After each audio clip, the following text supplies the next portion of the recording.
Good morning once again, everyone. Welcome to the third webinar of the PSM Microbiology Consortium. I am Dr. Leslie Michelle M. Dalmasio of the UP College of Medicine and also a PSM member. I will be your moderator for this webinar. To formally open this webinar and give information on upcoming Microbiology Consortium activities, let us hear from Academician Asuncion K. Raimundo, the Microbiology Consortium Committee Chair. Dr. Raimundo. Dr. Dalmasio, and good morning to everyone. I would like to welcome you to this third webinar on behalf of the Microbiology Consortium Board. We have not yet planned for a fourth webinar, but we foresee that the next gathering will be a demonstration of the laboratory component of the basic microbiology. If you remember, we have assigned each of those exercises to a group of HAIs, and we hope they are doing their job. And thus, eventually, we would like to have a demonstration of what they have developed. Then we would invite comments on those exercises to be offered online. And eventually, we hope that we are ready to teach the microbiology, basic microbiology course with a laboratory component for next semester. Just a heads up, there will be a webinar on education and media on July 29, 2020, 8 to 10 a.m. as part of the virtual engineering. We're hoping that we'll have a speaker from US who will discuss virtual laboratories in biology courses. If you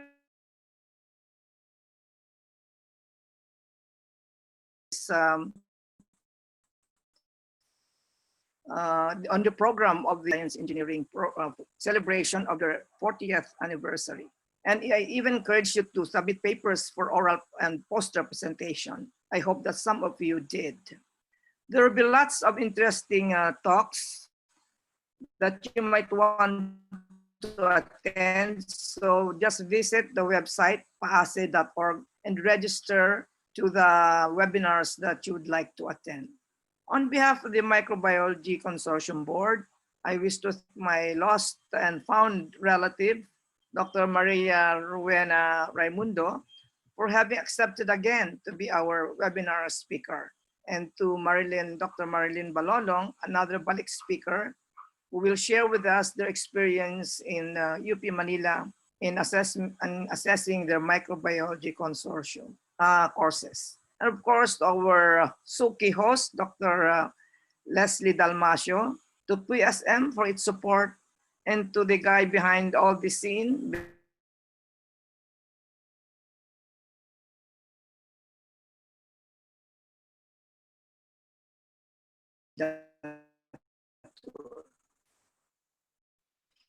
thank you.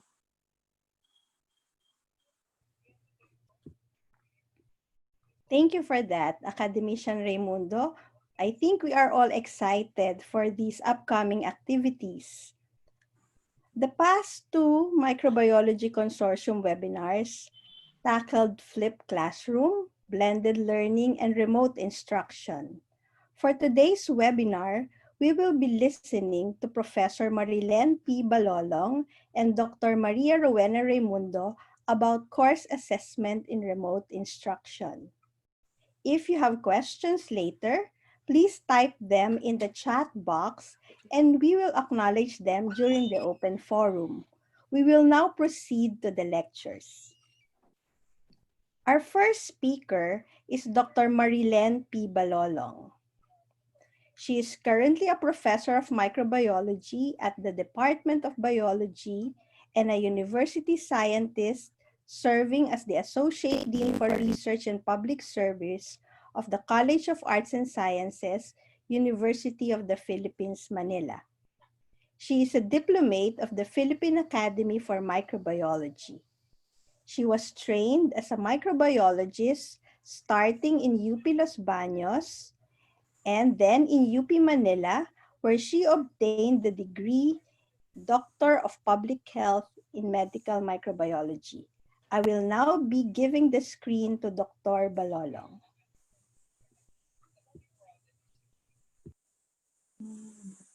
Thank you very much, Ma'am Les, for that introduction. And of course, thank you again, Microbiology Consortium, through Dr. Raimundo, for this invitation and opportunity, of course, to share what we are doing in UP Manila. Bon, can you please share my slides?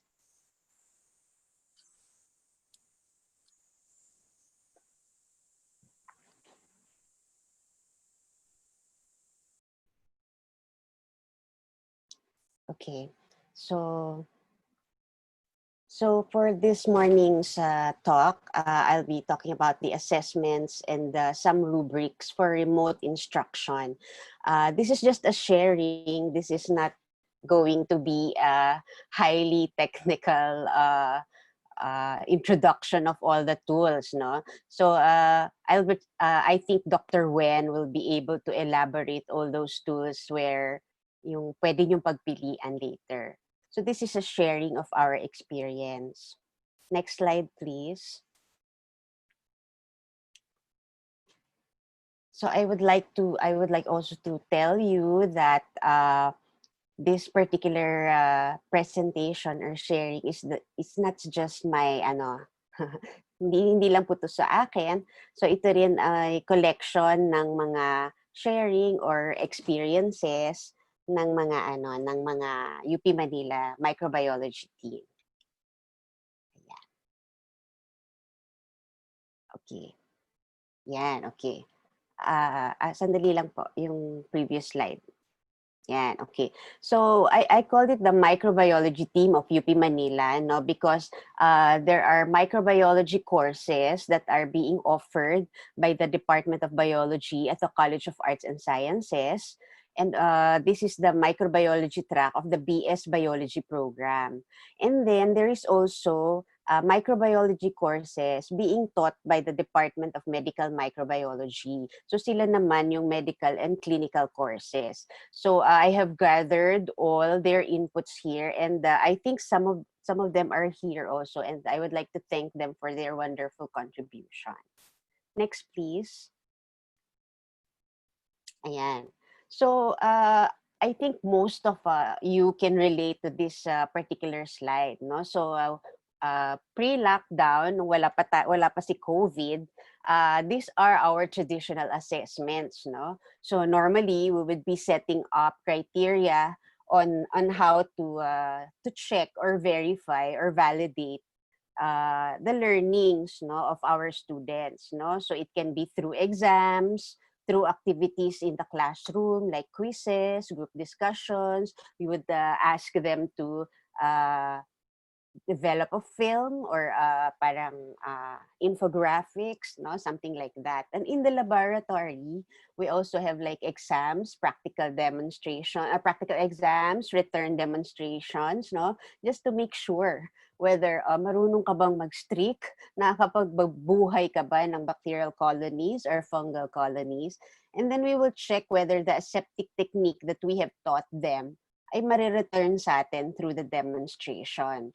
However, there has been so many changes that happened after COVID, no? So the quarantine actually challenged us to divert, explore, and try something else to assess or validate or evaluate how our students have learned. Next slide, please. Okay. During the lockdown, it was really difficult for us to check whether alin kaya yung magandang assessment type. Because if you would remember my sharing last time, dun lang sa pagpili kung paano ko i-share yung lectures ko, nahirapan na ako because of connectivity issues among our students. If you would remember, like 20% of my students were not connected to the internet. No, so kung wala sila, paano yon? So in deciding on what tools you also have to consider your connectivity and of course your students' connectivity. There are so many tools in the internet right now. Most of them naman are free. No, you can get them. However, you should also consider, no, mga high-tech nga yung ating napiling tools, pero ma-access ng mga estudyante, wala rin siyang benefit, no? Next slide, please. Okay. So, here are now a rundown ano nung aming mga ginamit na tools, whether the easiest as the email, no? So, parang email yung pinakamadali or phone call or SMS and I'll be highlighting as I go along yung mga iba pang mga tools na pwede nyong i-consider. So I'll start with summative assessments. Like for instance, gusto mo lang siyang pagawin ng infographic posters. Kung nanood kayo nung sharing ko during the first webinar, this will be familiar to you. So this is an example of utilizing the Google Classroom as your online helper, no, kumbaga, for your courses. So in this particular activity, I requested them to submit an infographic. Okay? So ang para sa akin, advantage sa akin yung Google Classroom because I can see everything here, all the submissions, and then they can also see the instructions here whether how will I be graded, no? So sabi ko sa kanila, kung accurate yung information, you could get the full 100, no? And then kung may sablay sa information, kalahati lang yung point mo. And of course, if you don't submit, wala kang point. No? So the rubric should be clear for the students so that they would know ano nga bang ipapasa ko, paano ko ba i-tailor yung aking submission. So makikita mo rin sa Google Classroom kasi kung sino yung nag-submit at sino yung hindi pa. Next slide, please. I would like to share this cute submission, no? So makikita nyo kung accurate yung kanilang nasubmit na information. So there are 2 students who submitted AKR as a microbiologist. Yan. So kita nyo ba yung difference, no? Nung nakita ko to, itong isang submission on our right, sabi ko, hindi naman siguro bagong parlor dito si Ma'am AKR or something like that, no? So, through the Google Classroom, you can comment, no? So, I said I relayed to the student kung sino itong scientist na ito at kung sino si Ma'am Sean. And then, nag-attach ako doon ng totoong picture ni Ma'am Sean. So, dito sa left submission na poster, nakakuha siya ng 100% kasi accurate naman yung pinaglalagay niya. But the other side, 50 points or half lang yung nakuha niya because of the picture. No? Hindi niya na-verify yung kanyang So it is very important that in remote learning, hindi lang tayo magpapapasa, pero magfe-feedback din tayo kung tama or mali ba yung kanilang naipasa. Okay? Next, please. Okay. So pwede rin kayong magawa ng timed short quizzes, no? So this is a contribution by Sir Joel Cornista and Sir EJ of Bio 120. So they have tried this short quizzes na may oras, no? Using Google Forms and kung gusto niyo magsagawa rin ng ganito, pwede naman. So again, consideration would be tingnan niyo muna kung lahat nakaka-access ba. Kasi baka time's up na dun sa mga ibang bata o kaya naman ay masyadong mabilis yung oras na binigay mo for the set of questions. So those are the things that can be considered. Next, please.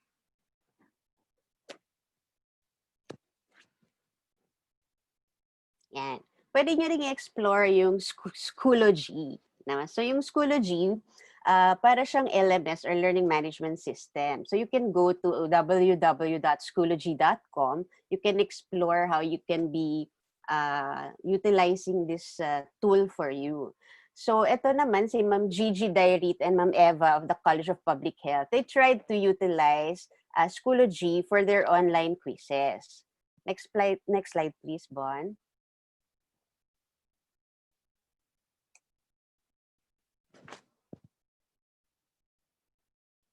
Yan. So, ito, ginamit nila sa Public Health 152 nila. So, kung makikita nyo, pwede kayong mag-set up dito ng questions, and then you can tawag dito, upload, no, itong mga particular resource materials that they could utilize, no, and then set up your quizzes as such, no.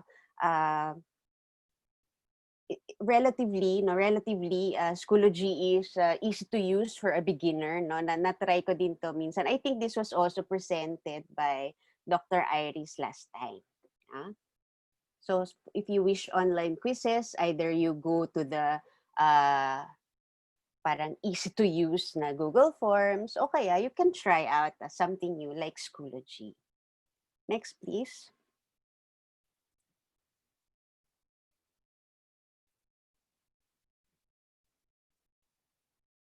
Yan, okay. How about laboratory reports, no? So, normally, we usually check the guide questions, no, kapag may laboratory reports tayo. So, Sir EJ and Sir Joel shared that what they did was they just requested the students to send their lab reports through the email, no? So they have shared virtual links on how to do it, and then they have set the expected results and guide questions. So sa atin, para oo nga, no, madali lang yun, you can try the email, or you can try again something new, no? Next slide, please. So ito naman yung ginawa ni Dr. Eva, ni Aya, at saka ni Mary Ann sa kanilang micro for dentistry students. So they have tried the Google Classroom and emails combined, no? So what they did is yung lab manual, it was converted into PDF form. So they utilized photos na rin so that they could actually visualize yung mga makikita nila sa laboratory. So the manual was sent to the students via the Google Classroom. So there are also videos of the stimulated laboratory exercises sent to the Google Classroom so that the students can access those, no? So the students were told or directed to answer the guide questions in the manual. So nakikita nyo doon yung sample screenshot of the students' output. So the lab reports will now be submitted via email, no? So pwedeng dalawa yung iyong ginagamit na platform. Next slide, please. Yan. So, di ba nagpapa-identify tayo ng unknown microbe? Pwede ba yung online? So, yun yung mga ilang challenge, no? So, ito naman ay contribution ni Ma'am Maro Altura from the College of Public Health, no? She also utilized Google Forms. Ang sharing niya nga, no, medyo mahirap at challenging para sa teacher na isa-isa mong ilalagay. It's really challenging. So, ang experience nila kasi, merong pang portion, no? Merong pang portion na hindi nila natatouch during after the lockdown. So, what they did is they utilized G Classroom and G Forms for this. So, example nito, yung kanilang characterization of the unknown bacteria. So, yan, nilagay nila yung mga directions dyan. And then, you can actually have a question form na pwede nilang So, halimbawa, pag ganito yung naging itsura ng iyong culture, so ito ba ay lactose fermenter or non-lactose fermenter if you have grown the bacteria in McConkey, no? So, you get to have an idea kung ano nga ba tong unknown ko, no? Next slide, please.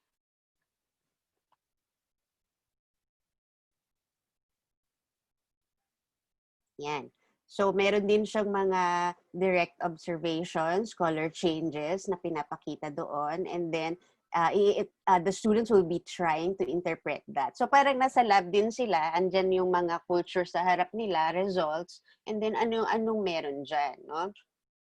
So, meron siyang point systems or rubrics to verify whether na fulfill ba ng students, no? Like for instance, setting up 2 points for the culture and isolate, and then point system dun sa various biochemical tests, at pag na-identify niya, meron siyang 2 points. So yung total nito will be 25 points. So yun yung kanyang rubric so that you can put a score or give a score for the unknown ID. Next, please.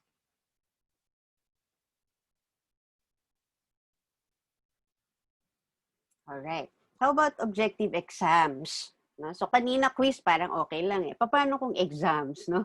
So, si Sir EJ at si Sir Joel, they have tried long exams na objective type na timed, no? So, may oras. So, gumamit din sila ng Google Classrooms dito. Google Forms, I'm sorry. Google Forms dito, no?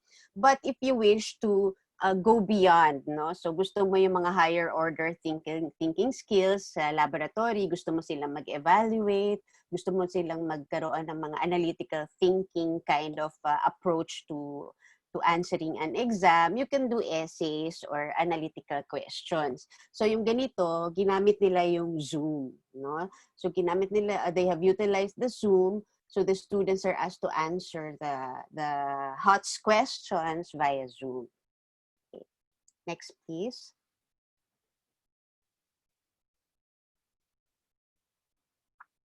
Ayan. Ito naman is how to give the final exam. So this was actually my challenge that time during the lockdown. Kasi paano nga ba, I have 20% of my students cannot access the internet. So I have to have phone calls. So the final exam was a mixture of an oral exam and an open book exam. No? So I remember when I was in college, meron kaming open book exam. And that was really the hardest exam of my life, no? But it was an opening moment dun sa brain ko talaga na how to utilize those stuff in the book and then come up with something, no? Next slide, please.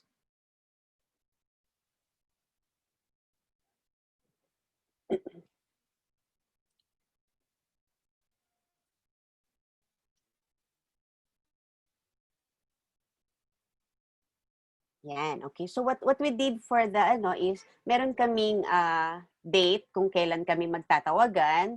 So kung ano yung preferred nila, whether it's FB call or phone call. Kasi nga meron sa aming mga estudyante na wala talagang internet, no? So I tried to search also whether okay ba ang open book exam sa online, no? So I discovered this link, yung ryerson.ca, no? So meron silang mga tips on how to conduct the open book exams. So yan, so nagawa kami ng schedule. Ginawa namin is medyo alternate para hindi naman ako pagod. At saka yung mga oras na mga intervals para naman makakain pa or makawiwi break pa ako habang nagpapa-exam, no? So I have also introduced to them a rubric. So there was this, the first part of the exam was concepts and theory. So they have chosen specific diseases that they would be studying about. So sila yung pumili ng disease. Kung ano, saan sila comfortable, saan sila familiar. And then yung mga questions sa concepts, theory, lahat yun is about the disease. Pero minding na yung mga learning outcomes namin, like halimbawa kung may related sa gram stain, tatanungin mo sila sa gram stain, etc., etc. And then the other half will be applications. So sinabihan ko rin sila ng grading rubric na ito before taking the exam. So halimbawa, maganda naman yung pagkaka-explain nila, no? They will get the whole 50 points and so forth and so on. Next, please.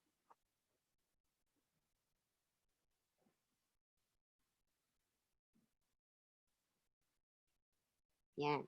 So ano yung advantage? Well, the advantage really, no, kapag yung confidence ng mga students, no? Yung mga confidence ng mga students na meron silang hawak na reference material, no? Maganda yan, and it gives freedom and flexibility also for you teachers to construct the exam. So, iisipin mo kasi, marami silang hawak. Paano mo may utilize yun? And then, come up with a question, no? So we can emphasize higher order skills dito, and we will de-emphasize yung mga pag-memorize lang nila or pag-cram. The students can also integrate information from multiple sources, no? So, hindi lang sa isang libro. And also permits more realistic exam questions. Parang real-life scenario. Kagaya nun, kung disease, yung napili nila, paano nila yon mabubuhay yung mga concepts na nakuha nila sa books na pinili nila doon sa pagsagot ng answer na yan. So it's also easy for me to include multi-step problems o yung magkakalink yung mga questions. Ang maganda ring nakita ko dito is that it encourages students to develop new learning strategies. So kumbaga, ang important dito is paano kaya nila mariretrieve yung information. Yun yung skill na gusto kong makita.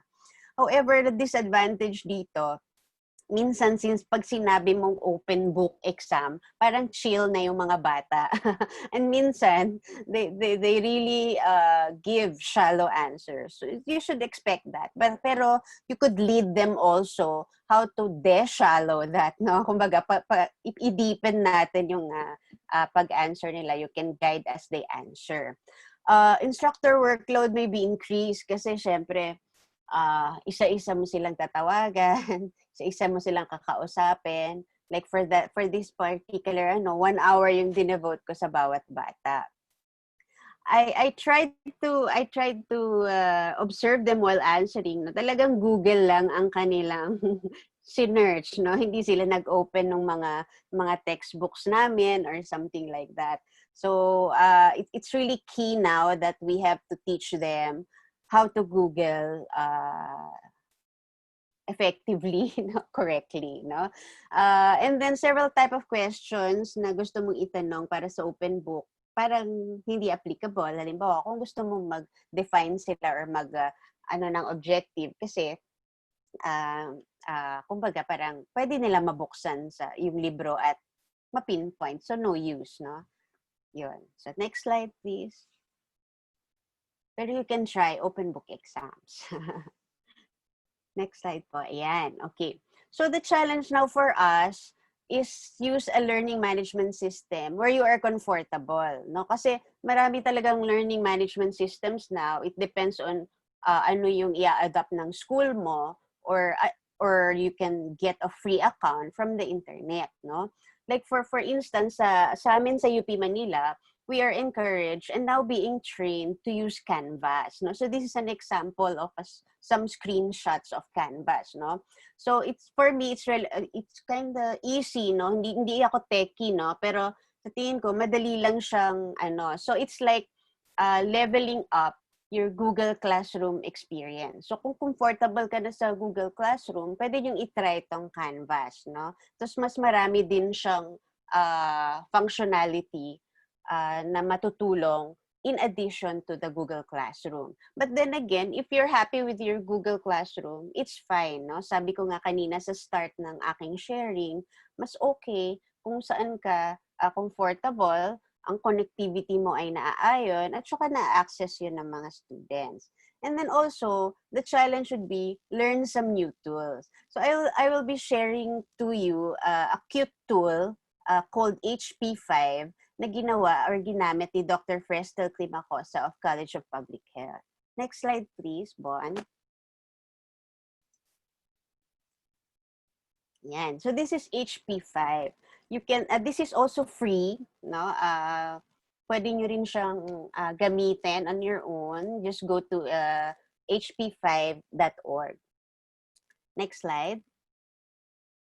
So Frestel utilized the HP5 to create quizzes and to create some activities for the class, no? So I'll be demonstrating to you this time kung paano yung ginawa niyang quiz using the HP5, no? Yes. H5P, I'm sorry. Okay. Bon, can I please share my video? Yan. Thank you.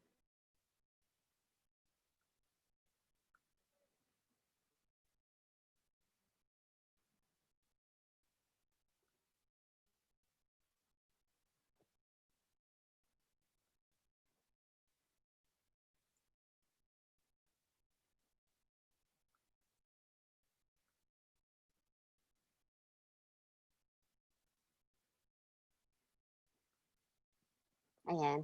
So this one, Prestel created this for the virus quiz, no? So it's called the drag and drop quiz. So So the students will be able to answer the quiz through a drag and drop design. And then after the quiz, so I think you can also set here kung how many tries sila, no, something like that. And then you can grade them. No?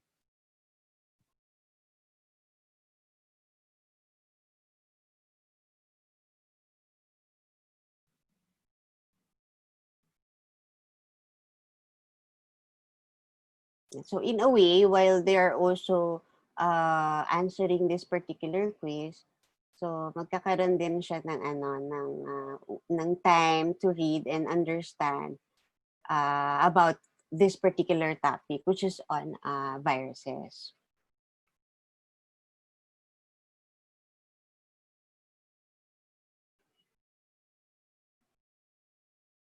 Yeah.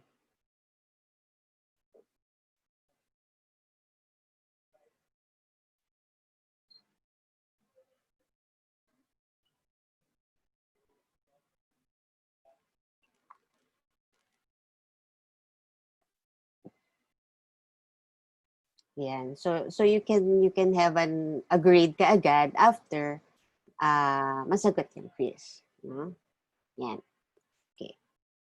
So, Bon, can we go to this slide ulit?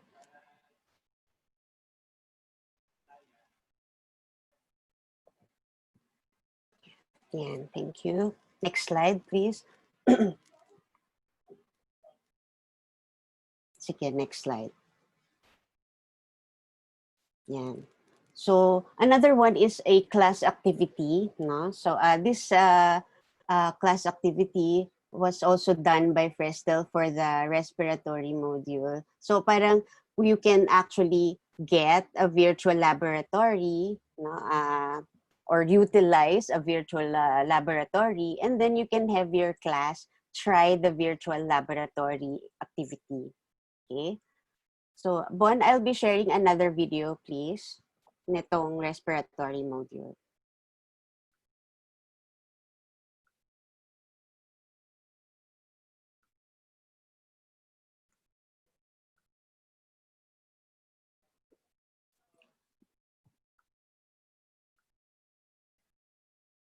Ayan. So as you can see, no, the students have the clicking power, no, on how to proceed with the activity, and then siya rin yung kumbaga parang choose your adventure activity. And then it incorporates also, no, yung mga lessons that you wish to teach them, like yung mga gram staining, etc. No? And then you can check.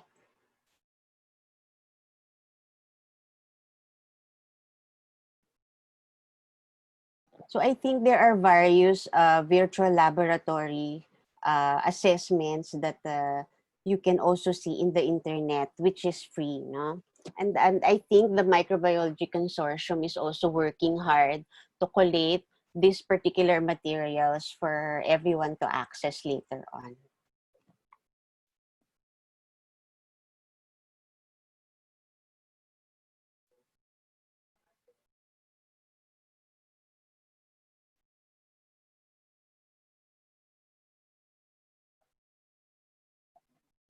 So kung napapansin nyo, lahat ito is all about respiratory microorganisms, pero na-incorporate natin yung mga laboratory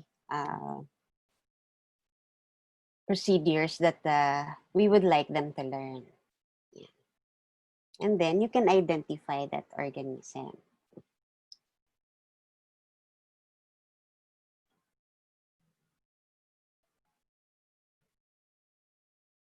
Okay. So I think I can ano na to.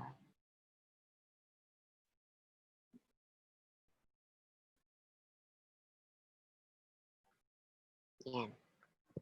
So can I go back to the Bon? Thank you.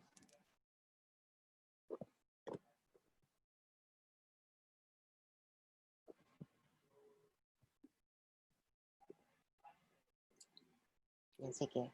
I think the next slides would be ano yan yung mga yung mga kung ano nakita, no? So you can utilize virtual laboratories, no?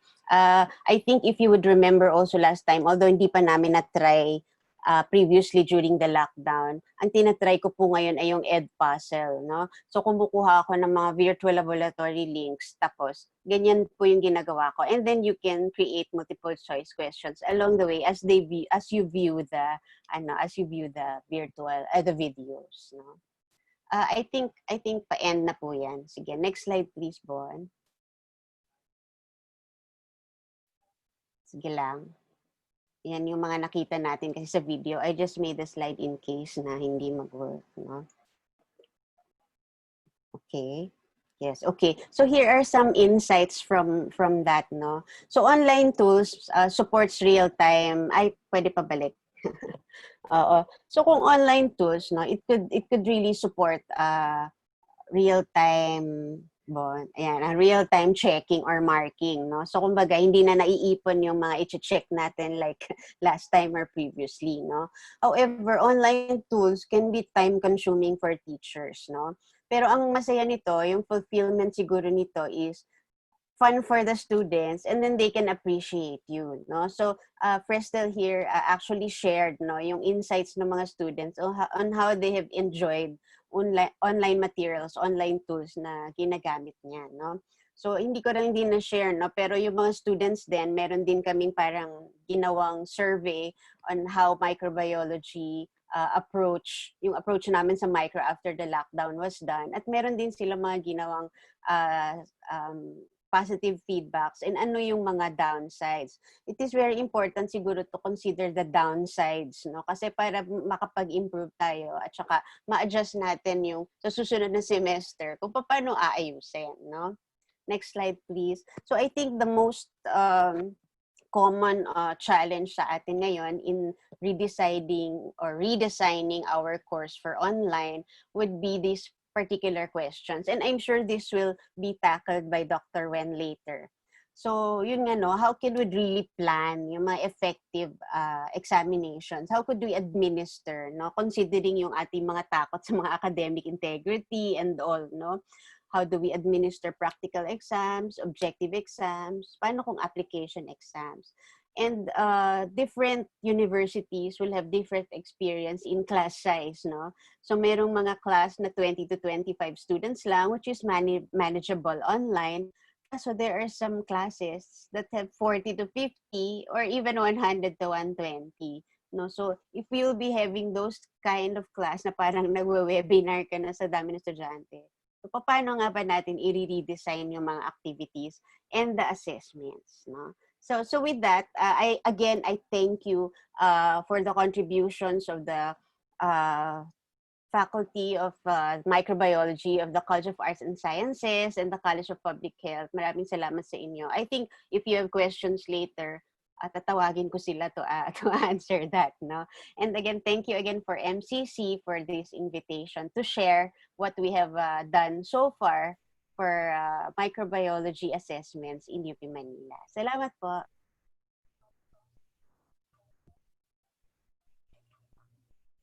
Thank you very much, Dr. Balolong, for the assessment options and examples.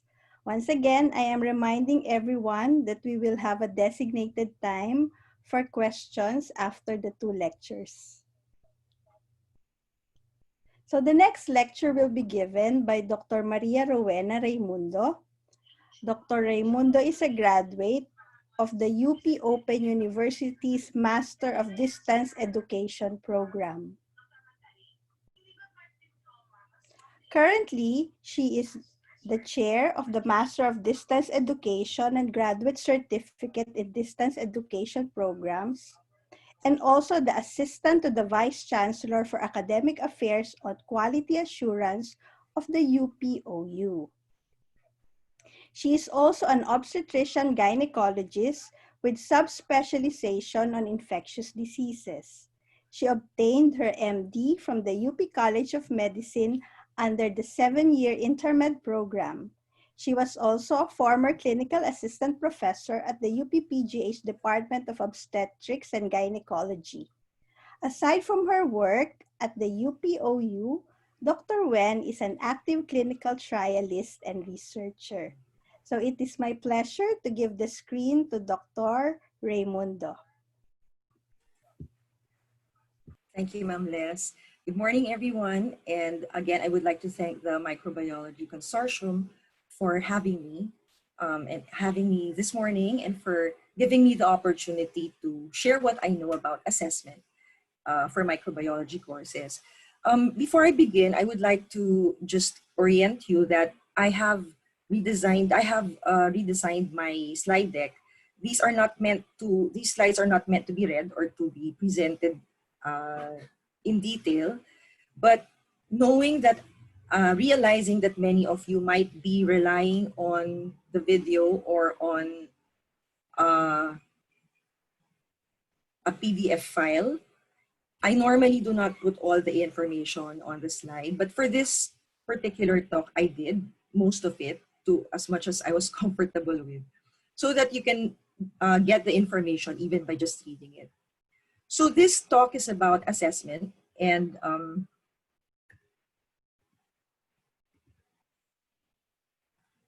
just trying to make, okay, that wasn't moving, so I'll start again. There you go.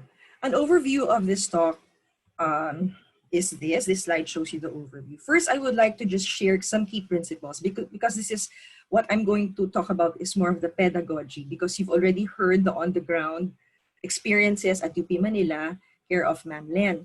I'd like to share key principles, some issues in transitioning from face-to-face to online assessment, and then I chose common online assessment methods. Then I'll share with you what is known from the literature, the challenges, and some strategies and recommendations. Then we'll go through some issues which are relevant to our setting, like how do you craft formative and summative assessments? Paano kung small class or large class? Paano kung walang masyadong online capabilities and so on? Paano yung academic integrity, cheating, and so on?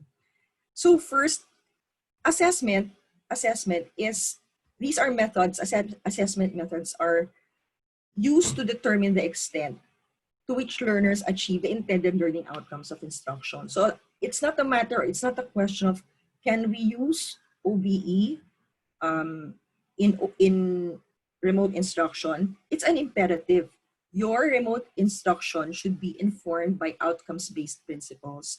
Your starting point should be the intended learning outcomes. The assessment methods are there to ensure that the evidence you gather from the student's output are the right examples or the right types of evidence that you need in order to make accurate inferences about the extent of what the student has learned. So the goal of learning assessments are to make sure that you get information or evidence as to whether the actual outcomes match the desired learning outcomes that you are striving for in your learners. So this brings us to the triad or the triple alignment. This has been mentioned in all the webinars starting from Dr. Iris. The key principle in developing effective assessments is constructive alignment, which means you begin with your intended learning outcomes. What do you want the students to achieve, to do, to be able to know at the end of the course? And then you craft your assessment and feedback activities and your learning activities and delivery methods to achieve these outcomes. For assessment and feedback, your question will be what will you do so that you will know if the student has achieved these outcomes. This involves a backward design process. And although we know that a backward design can either mean crafting your activities, learning resources, delivery methods first, and then planning for the assessment after, but aligning this to the learning outcomes, or doing the assessment first. Generally, a lot of experts have recommended that once you have identified your learning outcomes, you work on the assessment. Why? Because it's easier to align. Kung alam mo kung ano yung gusto mong ma-achieve, mas madali mong maisip kung anong assessment ang gagawin mo para makita yon. For example, your learning outcome is the student should demonstrate blah, blah, no? It should demonstrate a certain skill. So it's easier to think of ang activity ko di dapat probably return demo or something like that. And then you can craft the activities around that. Is there something erroneous with that? No, because as long as you align your assessment with your outcomes, if you craft your learning methods, your delivery and your learning strategies around your assessment, by transitive property, kung aligned si assessment kay outcome, aligned din ang methods mo kay outcome. So it's a triple alignment. Now, assessments can be, when you say online assessments, these can be both those that are performed online and then submitted online, or those that may be performed offline but require online submissions. And this has been clear from the on-the-ground experience in UP Manila. Assessments, as we know, kasi we are all teachers, we know that formative assessments are designed to monitor the students' progress by providing ongoing feedback, and this generally is in a low or no stakes environment, while summative assessments are designed to evaluate student learning at the end of an instructional unit. And this is usually against a certain standard or set criteria. And these are high stakes exams. It may be a final exam, periodical exam, comprehensive exam, and so on. Now, just to anchor our talk, there is another type of assessment. And if summative assessments are assessments of learning, meaning you assess what the learning of the student at the end of an instructional unit, and formative is assessment for learning, meaning the assessment informs you so that you can learn more about how the student is, where the student is in his learning process. There is a third kind of assessment, and this is assessment as learning, meaning the whole assessment process informs the student how he learns. So it's metacognitive. Now, briefly, what are the benefits of online assessment? Because this is, we're in an unfamiliar territory and we're used to face-to-face. But online assessment, it has its pros and cons. The benefits of online assessment are that first, it improves feedback to students because it's easier to give detailed, timely, and frequent feedback if you do it online. There are also more formats like in the online environment, and generally because our students are more comfortable in this platform, they can be more motivated to study when formative feedback is readily available. Also, if you have a large class, teachers can automate the feedback mechanism. Like for example, in some of the assessments shared by Ma'am Len from UP Manila, marami dito kunyari sa ginawa ninyo sa online learning management system, there are ways to automate the checking of the marking of the exam. So malaking tulong to, especially kung large classes. Hindi mo kailangan isa-isahin. Then aside from this, there's improved accessibility and flexibility because the students can choose when and where they do their coursework. For example, ang assessment method mo ay discussion board or online quiz. They can pace themselves, and this gives them imposes less pressure on them, especially if you have other factors to contend with, like the current situation. There are also fewer concerns about interruptions in classwork. Like for example, nag-holiday or gaya ngayon, nag-lockdown and hindi ka makapasok, may interruption. Tuloy pa rin ang learning process and ang assessments if it's an online assessment method. The implications of this is that because of the improved accessibility and flexibility, it requires the students to be self-directed and self-motivated, bale learner-centered, which is not really, it's not that easy to achieve, no? Kasi sanay tayo, like in a traditional face-to-face setting, where the teacher is the one, it's teacher-centered and teacher-led, na yung teacher ang nagbibigay ng information sa student at may hand-holding din yan during classes. Ito, they're independent learners and they are separate from the teacher. Some students thrive when given more control over their learning, but some are not prepared for such responsibility. And it is important that the online teacher or the remote learning teacher is aware of this. Kasi sometimes we assume that the learner knows what we are talking about, or that the instructions are clear, or that the assessment methods are clear, only to find out na hindi pala sila, hindi pala nila naiintindihan. So you will have to provide additional support for this.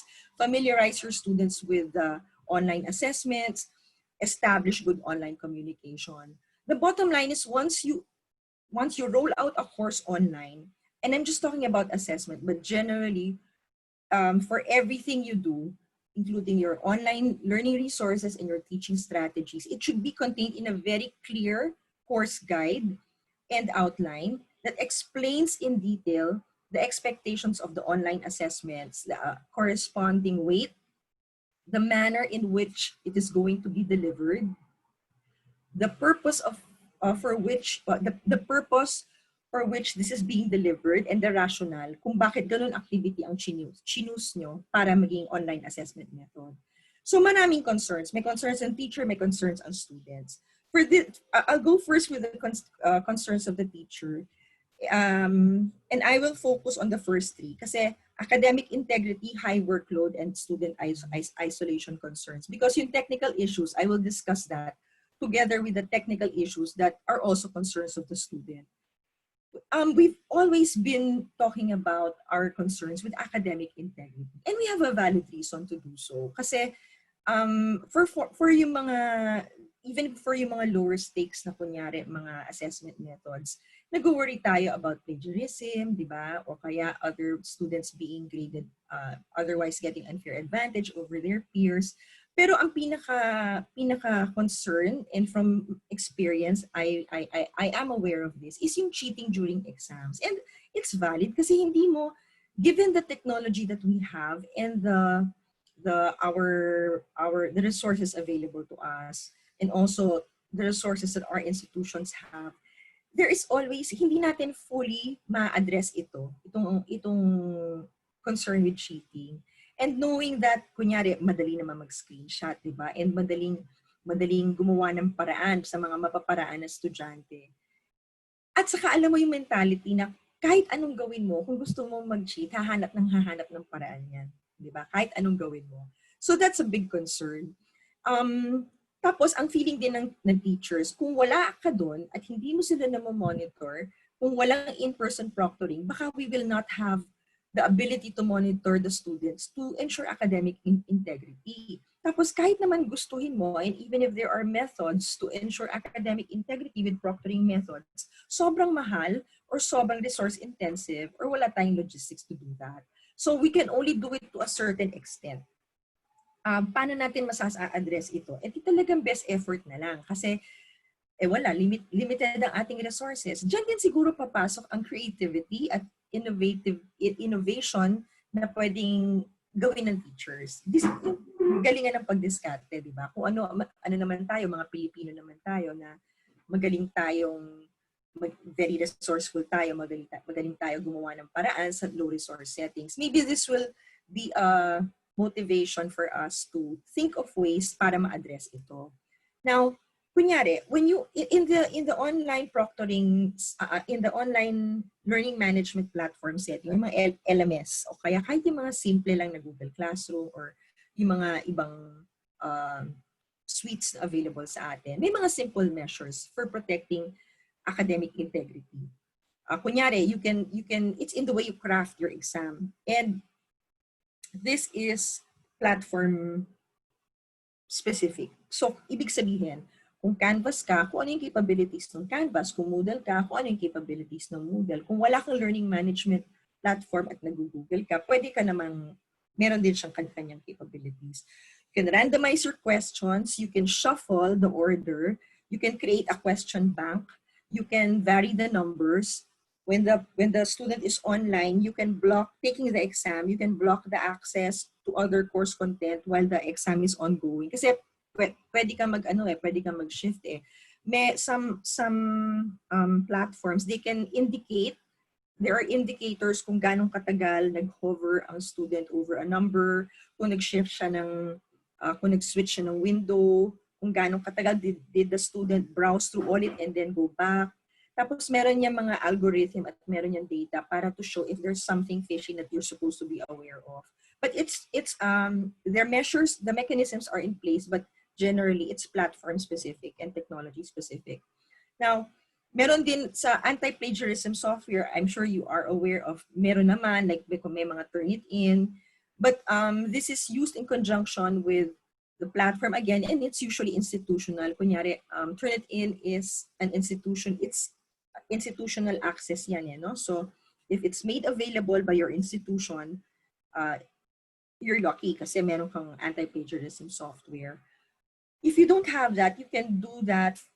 There are free versions of anti-plagiarism software available for individual instructors. Pwede mo rin gamitin yung Plagiarism X, there's a free version, and so on. Another way to address academic integrity is iba-ibahin mo yung assessment method na ginagawa mo. Kasi sanay tayo, and I'll talk about this later, sanay tayo sa exams, written exam. Kasi yun ang comfort zone natin, di ba? So, ngayon, medyo parang lawakan natin yung options natin at maging flexible. And like sabi nga ni Ma'am Len, let's try out new things and new tools and new strategies. Ngayon, itong mga, mamaya makikita natin dun sa online proctoring, meron pa nga yan yung mga biometric data, tapos yung keystroke dynamics na sinasabi ko. And these are measures to yung technological measures. Pero pag talagang, di ba, yung mindset ng student is to cheat, gagawa ng paraan yan. So it's very important that right from the very start of your course, you set the tone. Pag face-to-face, nagbibigay tayo ng initial, ano ba ang tawag doon, course syllabus, pag binibigay on the first day ng students, sa OpenU, meron kaming course guide. And very clearly nakalagay dapat doon ang policies mo sa course mo on academic integrity and the measures that you will take to enforce it. Kunyari, yung parang deterrent na kasi yun no? To set the tone. Tapos, one other way to address this is, kunyari, you can require the learner to turn in projects in phases, no? Kasi makikita mo naman kung siya talaga yung gumagawa nun, no? Kung there are ways of seeing kung sa consistency, kung talagang product of yung work niya yun. Siyempre, hindi in all instances. You can also include personal reflections on the process of on the assessment process. Tapos, ito, no, may mga online na plagiarism detection tool. So, meron yan din. Meron yung mga mechanisms. Again, sinasabi ko, hindi naman walang 100% foolproof mechanism. So, malaking bagay dyan talaga yung setting the tone. High workload. Na tulad ng sinabi kanina, nabanggit ni Ma'am Len, ito mga to kasi, ang difference na sinabi ko na yata before, ang difference sa remote instruction unlike before na pwede mong gawin yan on the run, ito dapat planado ang course mo at ang strategy mo. Planado, course materials mo are planned and prepared ahead of time, and your learning management system has to be well organized.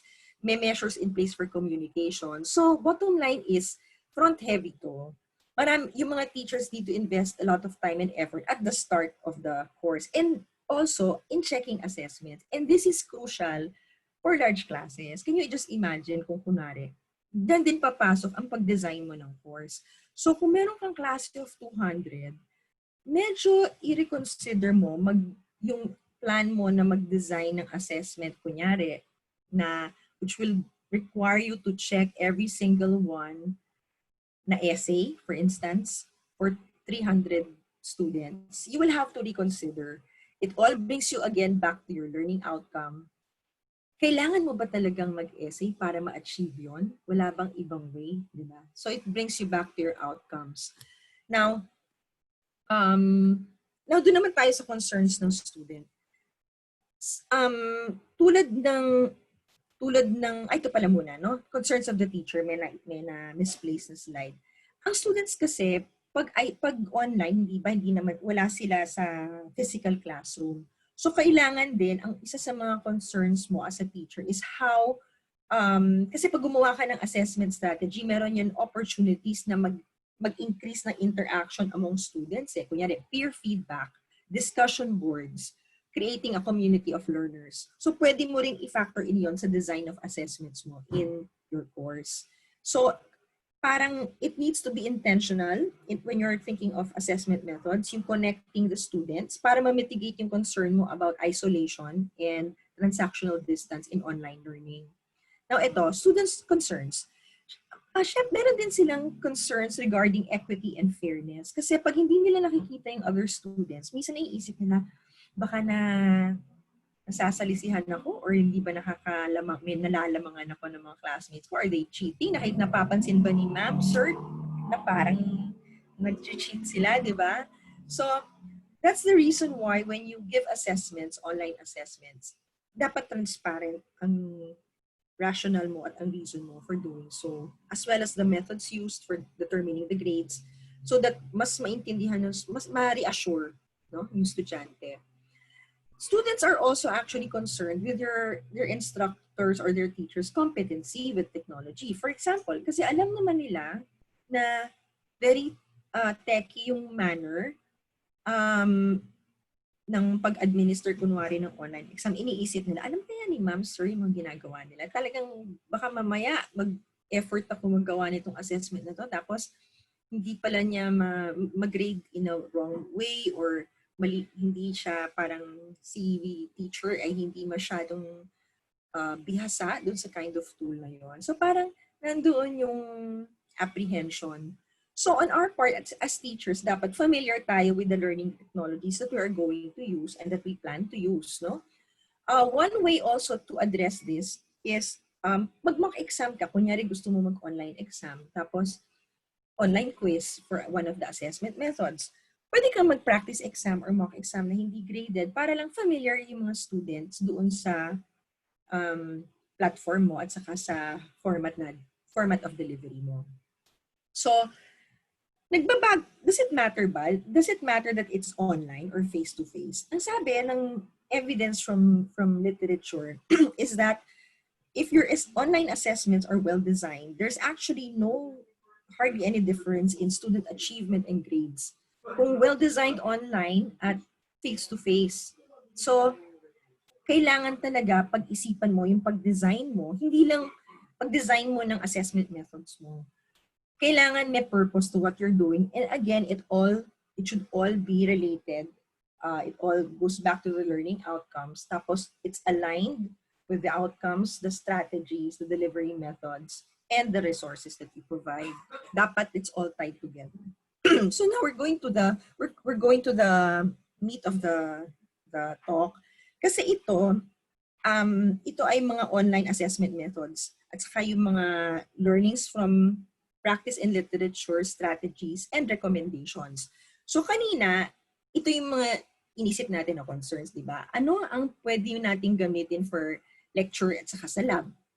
Maganda na share ni Ma'am Len yung experience on the ground. And this is very relevant, especially since nabanggit niya na hindi lahat ng students may online access, for instance, di ba? Kasi dun mo mapaplano yung limitations, dun mo i-design yung assessment methods mo.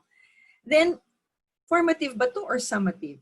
Tandaan nyo na hindi naman ibig sabihin, hindi lahat ng formative dapat basta ang formative lang is it's a low stakes environment, tapos it's your learning. Summative is like your summary of what the student learned at the end.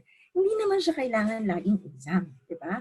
Pero hindi yung formative, hindi naman din siya kailangan na maliit na bagay lang like quiz or something. So later you will see that there are tools that can actually be used for both formative and summative. Yung purpose mo, yung nagmamatter.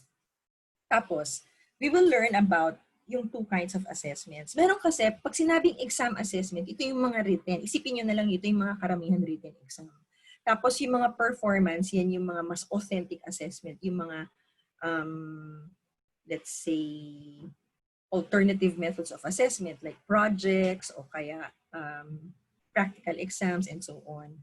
Tapos, ayan nga yung concerns sa small and large at saka sa online and offline settings. Okay, so, ano yung nabanggit ko kanina? Meron dalawang primary learning assessment formats. Exam assessments and performance assessments. Ngayon, yung ideal assessment type na gagamitin mo ay depende, di ba dapat align siya kay learning objective. Depende kung ang objective mo ay 1, declarative or 2, procedural. Ang declarative, yan yung mga facts, no? Parang kung sa verbs yan, kung sa objectives natin, name or state or match or describe or explain, di ba? Whereas ang procedural, it's you perform something, like you calculate, you formulate, you drive, you build, something like that. Ano ang difference nun? Minsan kasi, even in higher education, nako-confuse tayo, no? For example, bigyan ko kayo ng example. For instance, sinabi sa'yo, nag-guide ka ng student kung paano siya, kunyari yung student mo ay natanggap sa paper presentation contest. So, ikaw yung na-task na mag-train. Okay? So, sa pagturo sa kanya, inisip mo, kailangan alam niya lahat, kunyari meron siyang project, dapat alam niya all the theoreticals about the project. So, tinuro mo naman yung theoreticals, no? Alam niya in and out ng project niya. Kasi, ano yun knowing, no? Declarative. Tapos, dumating ngayon si department chairman, sabi, sige nga, papresent natin. Hindi mo naturuan. Presentation is procedural.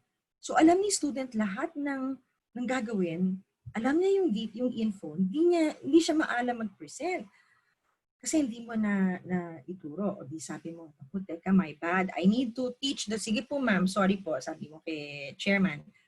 I-brief ko pa siya kung paano mag-present. So, sinabi mo kay student, alam mo, dapat pag nag-present ka, dapat yan 10 minute, dapat 10 minute time limit, nakatingin ka, dapat malakas ang boses, dapat, sinabi mo sa kanya yung mechanics. Pero hindi ka nag-dry run. Hindi ka nag-run through. So, nung pinaulit, hindi pa rin niya magawa. Pero alam na niya yung information. Bakit? Kasi ang tinuro mo yung declarative. Hindi mo pa rin siya tinuruan ng procedural. So, alam niya yung mechanics of what to do. Pero hindi niya na-practice. Hindi mo in-assess yung delivery niya. Alam mo, pag pinasabi mo sa kanya kung anong gagawin, kaya niyang gawin. Kaya niyang sabihin kung anong dapat niyang gawin. Pero hindi niya magawa. Kasi hindi mo siya na-assess sa procedural. Maraming beses nako-confuse tayo dito. So, kailangan, we have to remember this when we're planning our assessments. Okay, this table shows, yung sinasabi ko na, hindi naman, ang maraming assessment methods ay both summative and formative. So, let's take away from our minds the notion of parang there's a specific type of exam or assessment method for summative. The summative should always be a long written exam or a paper exam, something like that. Pwede namang ibang bagay, like a portfolio can be summative. A reflection paper, journal can be summative. A case study analysis can also be summative. Diba? Nasa purpose mo yon. Okay, now for the next slides, I'll just go to the key points. You can read this at your own leisure. General recommendations. 1, start planning and designing assessments early in the course. 2, pag gagawa kayo ng rubrics, instruction, and expectation, it needs to be clear and complete. You assume that that's what the student will know. 3, use a variety of assessment methods.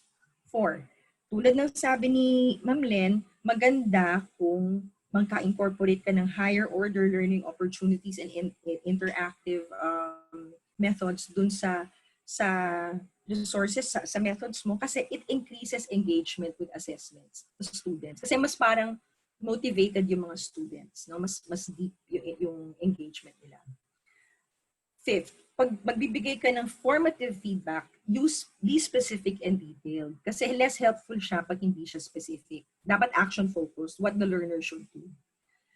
6, dapat, like sinabi ko, meron kang clear statement on academic integrity. And 7th, very important is you should always keep in mind technology issues. Like what they did, di ba? May mga paano ka mag-e-exam, high stakes exam.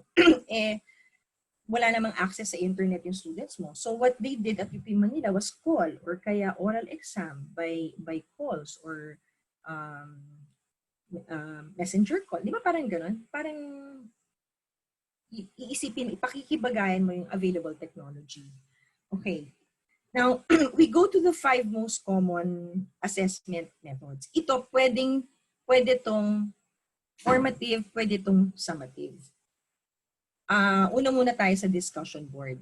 Ang discussion board, all LMS, practically all learning management systems, kahit Canvas, the Google Suite, Moodle, Blackboard, Edmodo, meron yan one form or another na message board. So, meron din mga standalone, pero like Yellowdig, napapakita ko, no?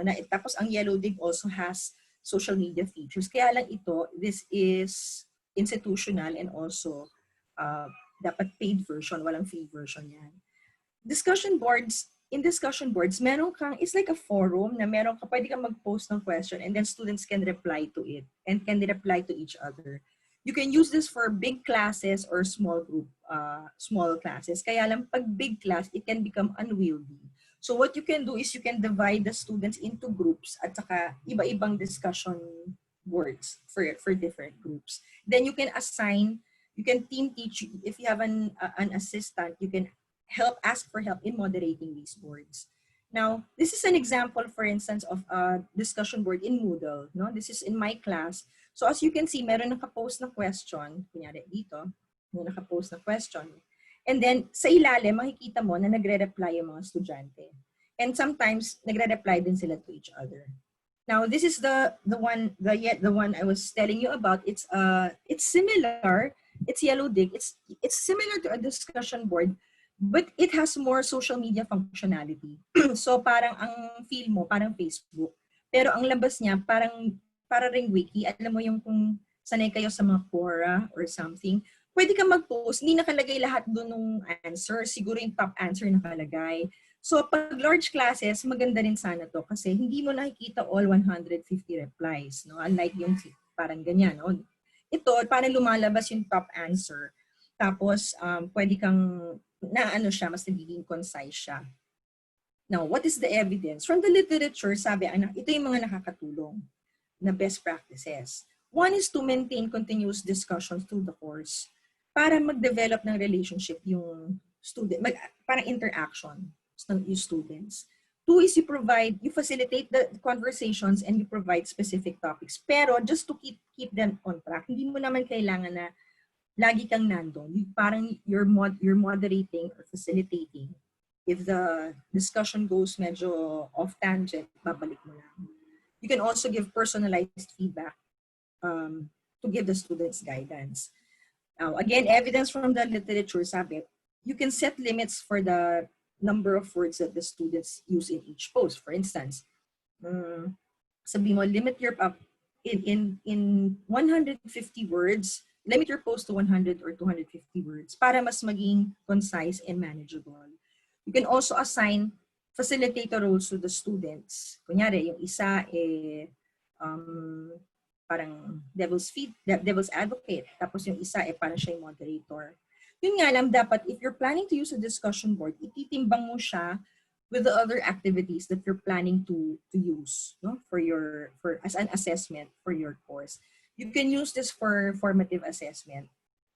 The challenge will be sometimes, kunyari, yon pag nag-post ang student, kasi ang iniisip niya lang niya compliance. So, hindi siya talaga magpapasok ng conversation. Nagpo-comply lang siya dun sa masagot lang yung tanong. So magpo-post lang siya unrelated. Tapos, marami na i-intimidate. Like, kunyari, you're in a class with more active participants, that's very articulate. Nahihiya sila mag-post na intimidate. Meron ding some students also have difficulty in accepting comments as being constructive. And tulad ng na pansin ng kunyari, pwede na very superficial surface level lang ang comments ng student. But again, this is expected and it's your role as a teacher to guide them towards having deeper learning. Strategies for discussion boards. make your expectations clear and you explain the purpose of the board. You can also, hindi lang puro, you can start different types of discussions. Hindi lang kailangan na may question ka. Pwede kang mag-post ng resources, magpa-react ka. Pwede kang magpa-search ng issue and then magpa-elaborate. You can actually even use it for problem-solving activities. Kunyari, meron silang project, di ba? You start from there, brainstorming or finding resources. Ang daming pwede. Search for different resources on ganyan. Tapos you can even use it as para ipa-annotate nyo. Tapos pwedeng gamitin nyo ng class as another learning resource. So there are so many ways to use a discussion board. Some more strategies are monitor the posts. You encourage the students you provide samples of good feedback, yung mga critical reflections. You can ask them to, encourage them to ask thoughtful questions. Tapos, one of the assessment methods is pwede mong papiliin sila kung ano yung one of their best posts. Tapos, i-grade mo. Pwede mo rin sila ipa-self-assess. Pwede mo silang paggamitan ng short Twitter-like discussion posts. No? Ang daming pwedeng ways and strategies for discussion boards. Next, the second one. Ito ang pinaka-common, well-known, and often used is the online exam. By online exam, ang ibig natin sabihin ay yung mga quizzes and exams na hindi ito proctored na. Ito yung mga quizzes na automated dun sa LMS. Tulad nung kanina mga examples na binigay, kunyari sa Google. Pwede yun. O kaya pag nasa Moodle, yung mga online quiz or online exams. Kasi pwede mong pwede mong i-design na in a way na pwede siyang multiple choice, pwede siyang essay, pwede siyang combined. Usually it's within a learning management system platform. Now, what do we know from the literature? Kahit na formative siya, no? Frequent low-stakes quizzes, they help students engage with the material and they prepare the students for the summative assessment. So para magbigay ka kaya na hindi na kailangan graded, you can even give a self-assessment quiz. I use this often. Hindi siya graded, the student can take it twice or thrice. It's about the lesson. Tapos pag nakuha niya yung sagot, kung mali siya, makikita niya explanation why. It prepares them for the summative. You can also make them start with practice tests, no? Para comfortable siya, parang sinabi ko kanina. You can also give two-stage exams. Like kunyari, meron siyang short ungraded practice exam. Tapos before the graded practice exam, pwede rin combined na pwedeng combination exams like objectives sa start, tapos essay sa dulo. Pwedeng this week may exam ka, next week ibang exam, and so on. Different stages. There's so many ways in how you can format your exam. Ang best practice dito is to make sure that when you craft your questions, hindi siya confusing to the student. Kasi unlike in a face-to-face setting, you're not always there to, pag may question yung student, you're not always there. But you can also craft it in a way na, kunyari, may final exam ka, no? Nakalagay na, if you have problems, this is where you can get in touch with me, no? You can also use the features within the LMS that can help deter cheating. As again, hindi naman totally foolproof ito, but there are ways of shuffling questions, using question banks, randomizing the order, and so on. May mga analytics usually ang mga LMS. So you can make use of that. Saka yung parang yung mga settings, no? You can use that. Ayan. Challenges. Alam nyo, kung gusto mo mag-cheat, mag-cheat ka. So, they can use notes, they can use the internet, they can ask help from a hidden friend. It can be, or they can actually make someone else answer the questions for them. No? If you ask us, if it's not proctored, how will you know? Hindi. Unless it's proctored. They can, for all you know, pwedeng pa-take mo sa talino mong friend, di ba? It can be difficult to ensure also that it assesses. Kasi basically, parang medyo maybe essay, pwede ka rin magbigay ng essay. Pero may limitations din. Kasi baka mas usually used ito for objective exams. Yung essay portion, kung timed, Pwede mo siyang going the time for deterrent, pero it can help them give deeper answers, pero may limitations din. And if you're going to plan innovative online quizzes, it's also time-consuming to develop. So ayan, strategies, open web, open book exams. Then you can frame online quizzes as review activities para lang alam nila na alam mo na binabasa nila yung materials. During the quizzes, pwede ka mag-formative feedback tulad ng sabi ko, multiple attempts, hints, full solutions kapag binigay yung answers, and so on. You can also add a reflective question at the end of the quizzes. Tapos, you can incorporate existing learning resources into their assignments to promote engagement. You can help, actually, you can ask the students to generate an exam style questions. So, pwede mong gamitin kung maganda, di ba? If you're using a test made or an exam made by another instructor, verify first na appropriate siya sa course mo. Mamaya, yung coverage mo, iba dun sa time na ginawa ng instructor. So, you'll be asking questions na hindi pala sakop yung tinuro mo. If you're having multiple quizzes, you can drop the lowest quiz from their grade. Pag may multiple attempts, pag kunyari, pwede mag-multiple attempts yung at online quizzes, kunyari, technical issues. Tapos, basta make sure na the schedule of the quizzes balances with the other requirements. Next, the third one is essays, written projects, and assessments and projects. Okay.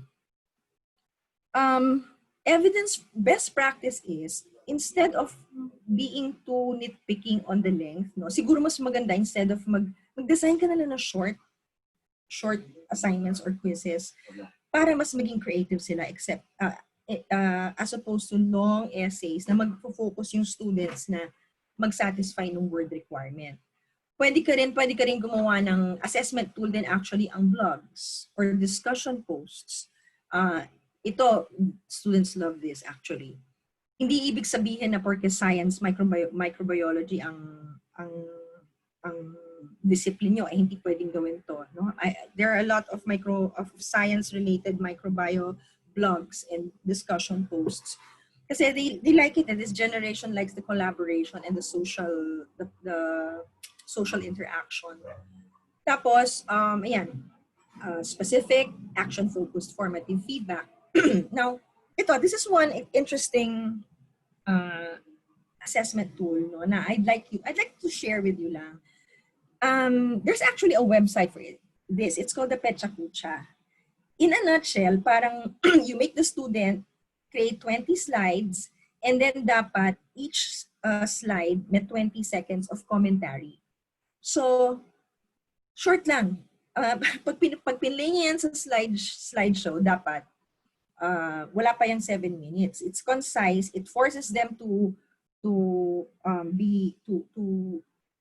process what they know, to prioritize, and it's actually very engaging. So maybe in one of your, formative assessments, you can try this as an activity. It's called Petsa Kucha. You can try to visit the website. 20 slides, 20 seconds of commentary per slide. Okay. Pag ganitong ganitong klaseng assessments, mahirap magbigay ng detailed feedback sa estudyante kasi mauubos oras niya at saka mababaliw kayo. Sobrang dami. And it's easy to fall behind in the grading process. So you better consider that when you're planning this as an assessment tool. You have to schedule time for grading. You can split it in stages, and you can grade each phase as it comes. Okay? Okay. Now, second to the last is our e-portfolios. What's an e-portfolio? It's an electronic compilation of materials. Ganun lang yun. That the students can use to demonstrate what they know and how their skills develop, and also demonstrate reflections and achievements. This is a type of authentic assessment. Pwede niyong gawin ito, kunyari, may Google Suite kayo, kunyari UP account, may Google Suite yan. Pag tinignan mo yung email mo, ayan, baba ka dun sa itong matrix na yan, may makita ka Google site. Pwede mong gamitin, pwede mong paggamit sa student yan kung may UP email sila. So basically, ang basic elements, no, may project page about the information about the project. Pwede sila mag-journal, pwede sila mag-project presentation, pwede sila mag-self-assessment and things like that. You can use that as a form of authentic assessment, which I will explain later. Ayan, pwede sila maggawa ng presentation. Pag gagawa kayo nito, you have to introduce the project early in the SEM para aware sila dito and then encourage the students to work continuously on it. Tapos make sure that they have the technical support. Tapos maganda yung meron din collaboration component element. Kaya ito, pair sila, dalawa sila dyan. No?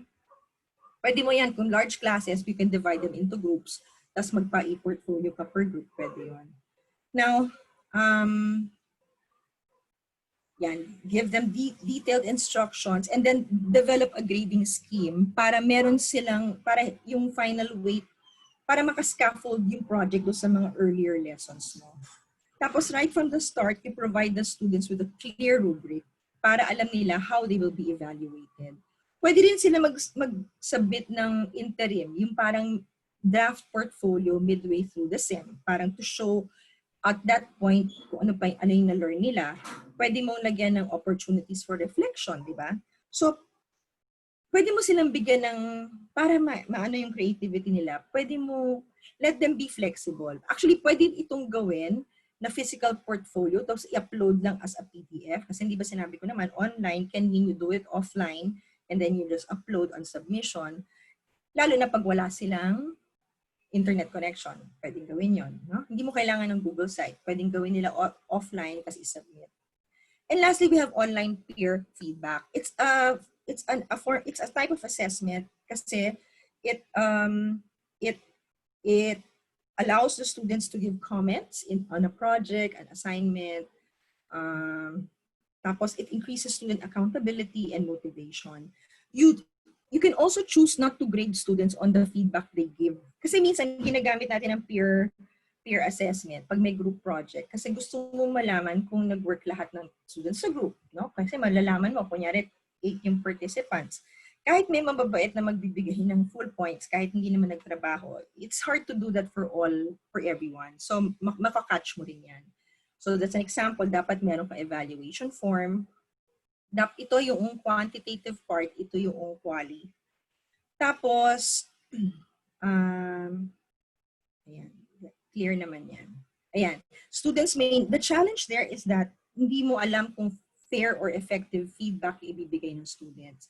Tapos, pwedeng maging intimidating for some students, no? So you just ask them to base their feedback on the rubric. Okay?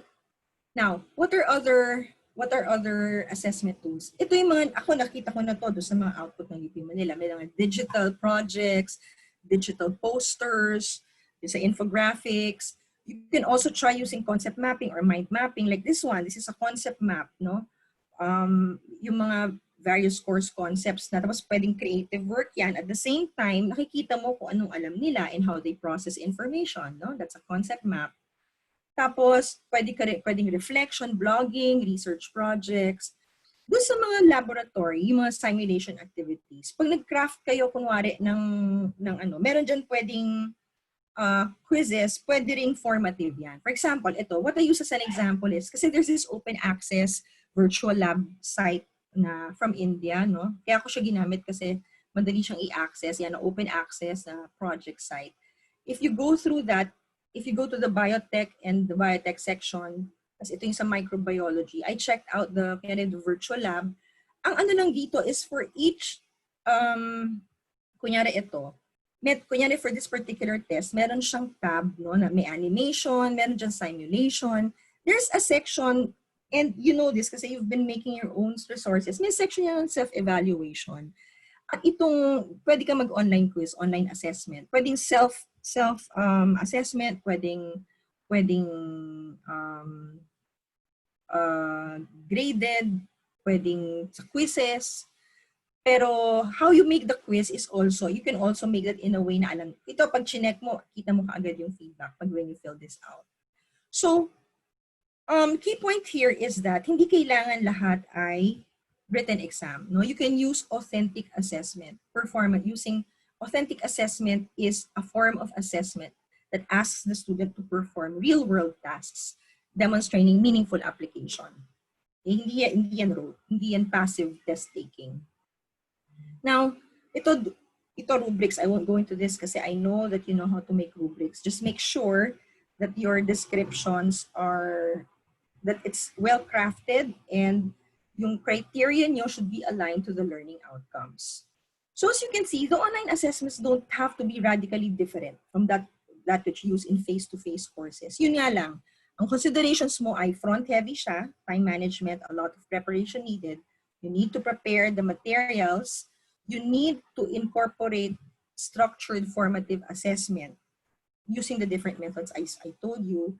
Make sure your feedback is clear and effective. You can use the RICE model based on 4 main components like reflect, inquire, and then suggest and elevate. Kunyari, I noticed that you included this in your project. By that, do you mean, have you considered adding this to your project? Tapos magsasuggest ka. It might help if you add this to your project. Tapos after this, you can move into ganito. Yun, ganon. No? Make sure your feedback is specific.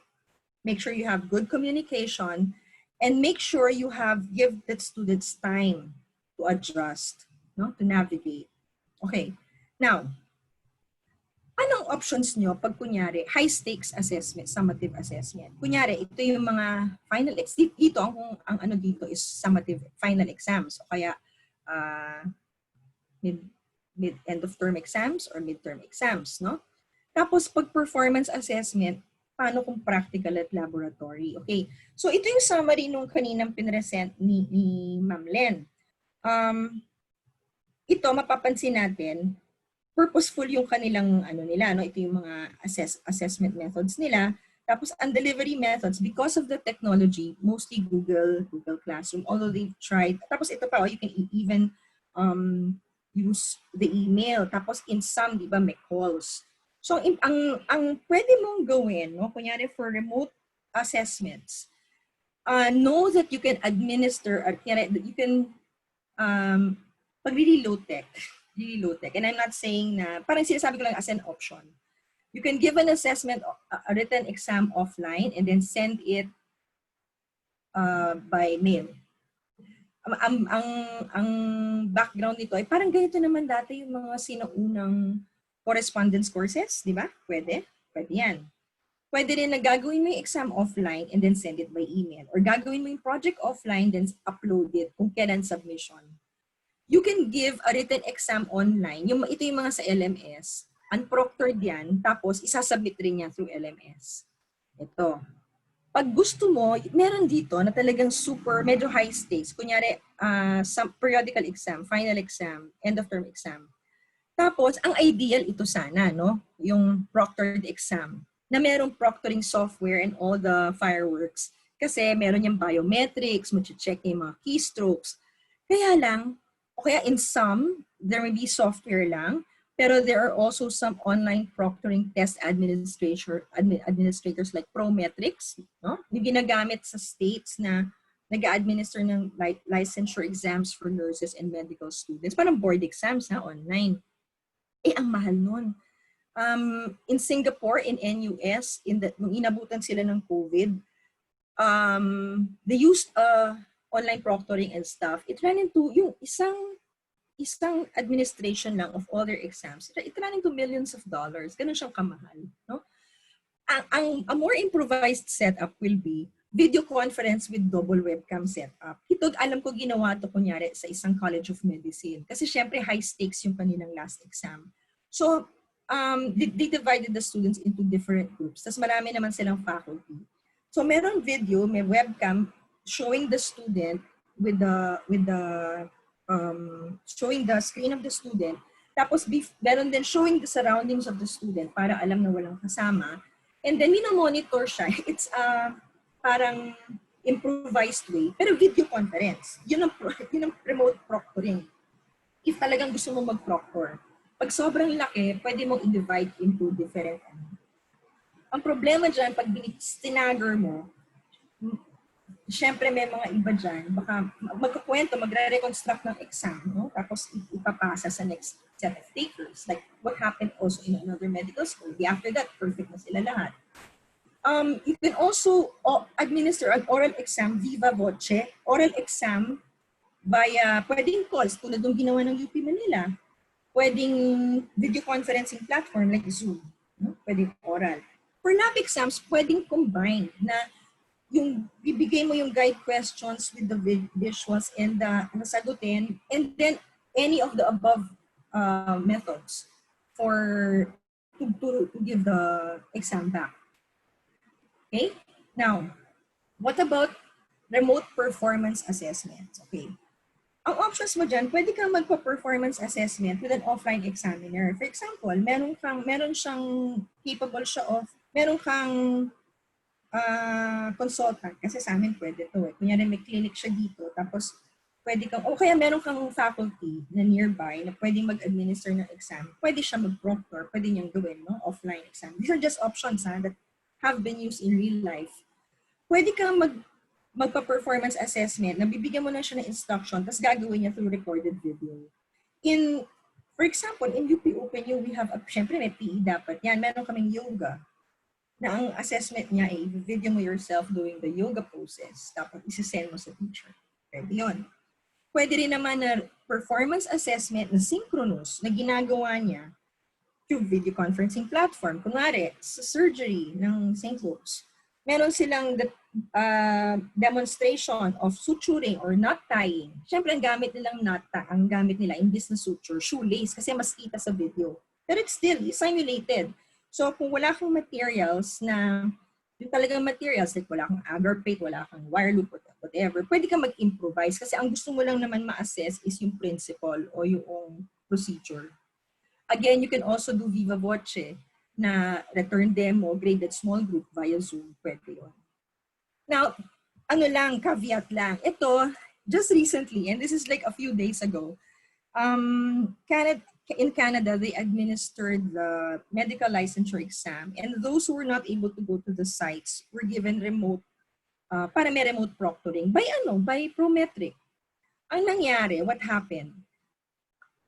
It was a 7.5-hour exam, 7.5. And almost half of the students, Canada na to, they kept on getting disconnected. So minsan, natapos na nila 80% of the exam, tapos nalalaglag, no? So minsan naman, hindi nila nako-complete.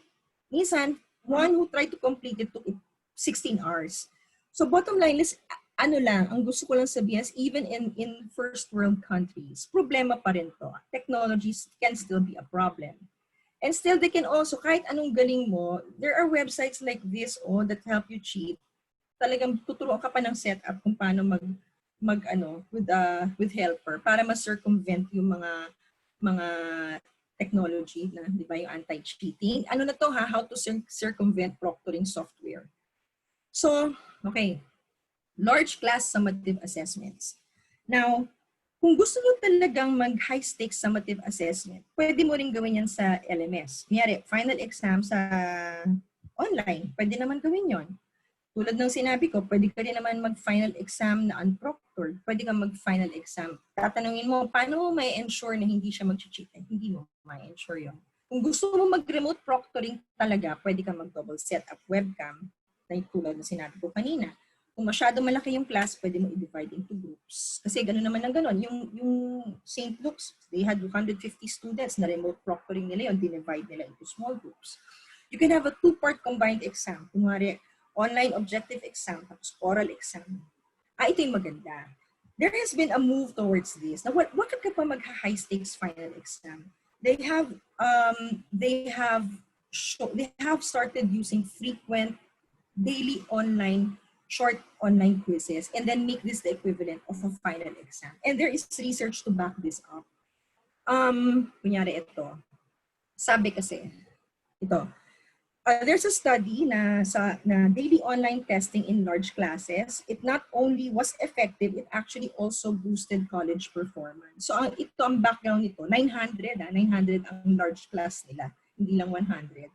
So conventionally, ang style nila was 4 long exams which accounted for 86% of the grade, tapos may 4 writing assignments na 14%. Tapos yung in-class exam usually multiple choice MCQ, 45 answers, tas machine graded. Ang ginawa nila, they got a learning management system. And then, ang nangyari for that SEM, meron siyang multiple choice short quizzes at the beginning of a class. In event, parang 28 8-item tests. Tapos walang ibang exam na binigay. Walang written final, walang written midterms. Yun lang. There were no discussion groups. Yung malaking klase kasi, they had teaching assistants to help monitor, no? So the class, if you notice, the class met 28 times, pero 26 lang yung quizzes. Bakit? Kasi walang quiz on the first day of class para ma-familiarize with the procedure. Tapos, I think pwede rin, they drop the 3 lowest quizzes. No? Nakikita nyo dito yung mga measures na pwede mong maano ng online learner, online teacher sa pag-craft ng kanyang assessment method.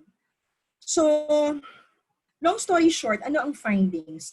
The students they compared these classes to the ones handled by the same professors previously, no?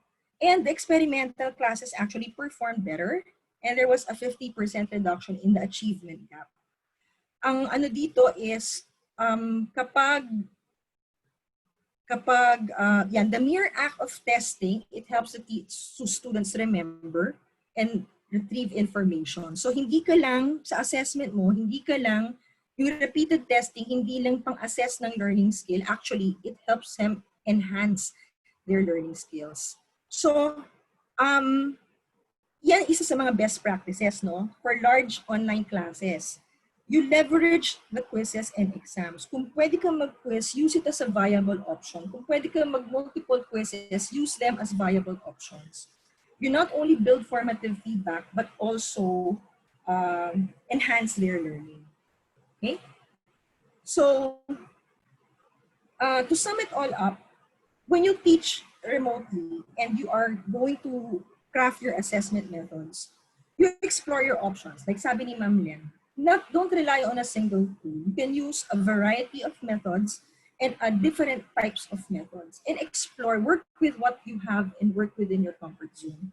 Then you can also, don't forget to focus on the pedagogy. Hindi lang porke cool yung tool or popular sa kids, hindi ibig sabihin aligned sila sa learning outcome mo. And lastly, you be flexible. Kapag meron kang ginamit na bagong technology, you approach it with a certain level of flexibility, open-mindedness, and also compassion, especially during these times of the coronavirus pandemic. So that ends my talk. I hope you got something from it. I'll turn over the screen back to Ma'am Leslie. Thank you. Thank you, Dr. Wen, for the valuable information and guide on assessment that we can apply to remote microbiology courses. So now we are in our open forum. You may type your questions in the chat box. We already have a few questions. However, some of the questions I think have been answered by the lecture of Dr. Raimundo. So perhaps we can just have more specific inputs and suggestions from our two speakers, Dr. Balolong and Dr. Raimundo. Leslie, may I address one question here I see in the chat box from Mr. Tom de la Cruz? The question is, how often do you need to provide personalized feedback to students in discussion boards? Do students feel less motivated if you don't provide feedback to your post? For few students, direct feedback for every student can be done easily, but may not be feasible in large classes. What strategy can you suggest for large classes? Now, actually, in one of my, this is a very valid point. Kasi hindi mo pwedeng, pag sobrang large ng class, hindi feasible na ma-address mo At hindi naman dapat din, no? First of all, yung discussion board, dapat maano mo na your role there, isipin mo yung role mo as an online teacher. You are there to moderate and to facilitate and to guide them back on track. Now, one way to do that, kung kailangan mo mag-react is, you don't answer, you just answer certain, you flag certain answers, and then you respond to them. And then indicate there that you address the whole class. You're addressing one post lang, pero you're addressing the whole class. Na class, this is ganito. What that does is, number one, it shows the class that you are engaged, na present ka at na monitor mo yung discussion. Two is, parang nakakapag-post ka na applicable sa lahat. No? So the way you craft your answer, you can address it to the whole class or lead them back to a key point na applicable sa lahat. You don't need to provide personalized feedback kasi hindi siya feasible and hindi siya advisable. In fact, dapat nga hindi ka masyadong, you should curate your responses and step in only when you can provide guidance and key points. Both pedagogically, para maging pedagogically sound at saka to also preserve your sanity kasi hindi mo kakayanin mag-respond in a large class. So that's my answer. That's a strategy. Thank you, Dr. Wen. So we go back to the other questions that have been posted. We also have a question from Dr. Teves. It's actually directed to Dr. Balolong. So it's about how we incorporate OBE into remote learning assessment and how can summative assessment be done when students either have full connectivity, partial connectivity, and no connectivity at all. I think the spirit of the question is about how do you standardize the assessment when the students have different capacities or capabilities to do the assessment. Dr. Balolong, Thank you, Les. And of course, thank you, Dr. Teves, for that question. Actually, up to now, we are trying to incorporate all those particular details na kaya nga there are so many differences. Pero i-address ko po muna yung sa isa, no? Paano nga ba yung saan mo ba isisingit yung mga learning tools na to dun sa learning outcomes or sa OBE. So meron po kaming ginawa. I-share ko lang tong isang screen na yan. Meron po kaming ginawa na parang ganito so that we could decide, this is the triple alignment template, so we could design kung saan ba applicable meron. Kumbaga hindi naman kailangan lahat meron tayong naka high-tech na platform, no? Or kailangan ba, or pwede bang Google Classroom lang yon? Pwede bang email lang yon? Or pwede bang i-access lang nila yung videos through YouTube, through their phone? Yung mga ganun po. So I think, so ito pong pinapakita ko ngayon is parang dito po yung sa course redesign nyo, it could help you decide based on the learning outcomes kung ano yung applicable na assessment, whether it's be as formative, summative, siya ba ay online or offline, etc. So doon naman po doon sa in the spirit of fairness, no, in the spirit of fairness doon sa may mga estudyante na hindi makaka-access sa internet.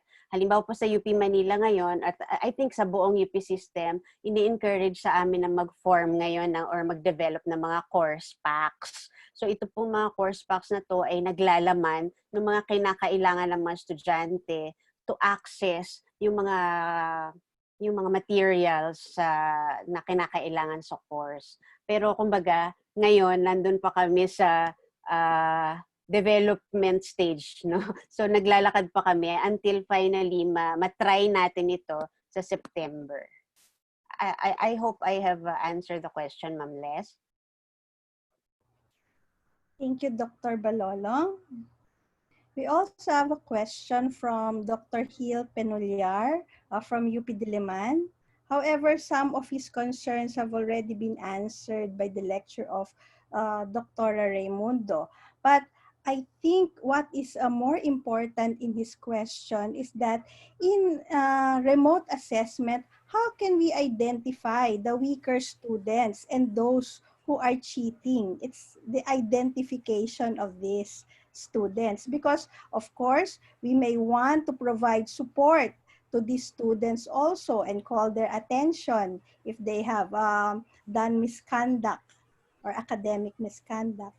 So I May I think answer that? any, either Dr. Raimundo or Dr. Balolong can answer the question. I'd like to answer that, Ma'am Les. Yes, ma'am. Your assessment of the student should not just come at the tail end or or towards the end. Right from the very start, even in large classes, maybe that's how you should design your course in a way that it is evident to you during the course of the entire semester. Kasi doon mo mapipick up. So, mahirap nga gawin yan if you just base it, and you can't just base it on one assessment method. It's a combination. So, mostly what you will use is formative feedback methods. That will inform you, if that will inform the student both of his learning, that will inform you of how the student is learning, at saka may inform ka rin kung the way you are teaching is appropriate. For example, kung your students are getting low, lahat sila, mag-iisip ka, meron ba mali sa ginagawa ko? Something like that. For a weaker student, dapat ito na de-develop as you go along. It's the way, kunyari, in discussion boards, is the way they respond. In ano, kung gano'n ka, kung nakukuha nila yung point, kung superficial lang ang take nila on the matter. Kaya maganda actually ang discussion board kasi it's not just one post. It's a series, and you can also see how they interact. Mas mahirap syempre pag large classes, pero pag small, kaya naman ito. But key point is you have to do it right from the start. You have to do it continuously. You have to use a combination of methods. And you have to also be astute and know your learners and their context well. So that's my answer po. Thank you, Dr. Wen. Dr. Len, would you like to provide an answer, or do we proceed to the next question? I think okay naman po yung answer niya na. Okay, I agree with the Dr. Wen. So we can proceed to another question. Yes, yes. Yes. We have a question from Dr. Noel Sabino of UPLB. I think he's asking this question based on the experience or the experiences of our two speakers. He's asking, how did the faculty prevent students from cheating when they took multiple choice quizzes? So it's about multiple choice quizzes and preventing cheating. Thank you, Ma'am Les. Dr. Wen, can I answer first po? Ma'am Len or Ma'am Wen? Okay. So, yes, doon po sa multiple choice na ginagawa sa Google Forms, no, yung sa Bio 120 Lab, ang pinaka madali na nakaya namin na ma-prevent yung cheating is the timed. Yun na lang yung talagang sa ngayon, no, sa ngayon. But of course, yung mga other issues that would come up, yung mga nakikita rin namin sa Twitter na, ay, pwede palang gawin naman estudyante yon, yung mga hindi namin na-realize na kaya nila gawin. Yun yung ini-incorporate namin ngayon sa aming bagong course redesign. Of course, I'm not sure if we could really, have all the powers, resources, and everything that we could do. Pero yun nga, meron kaming yun sa time na gaano katagal lang niya pwedeng i-access yung quiz. And then, meron din kasi sa Canvas na pwede ka mag-open ng Google, yung other browsers or other walls, pero may time.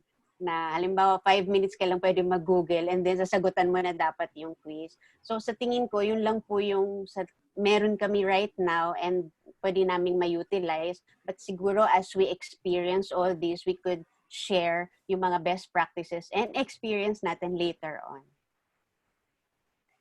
Dr. Ren?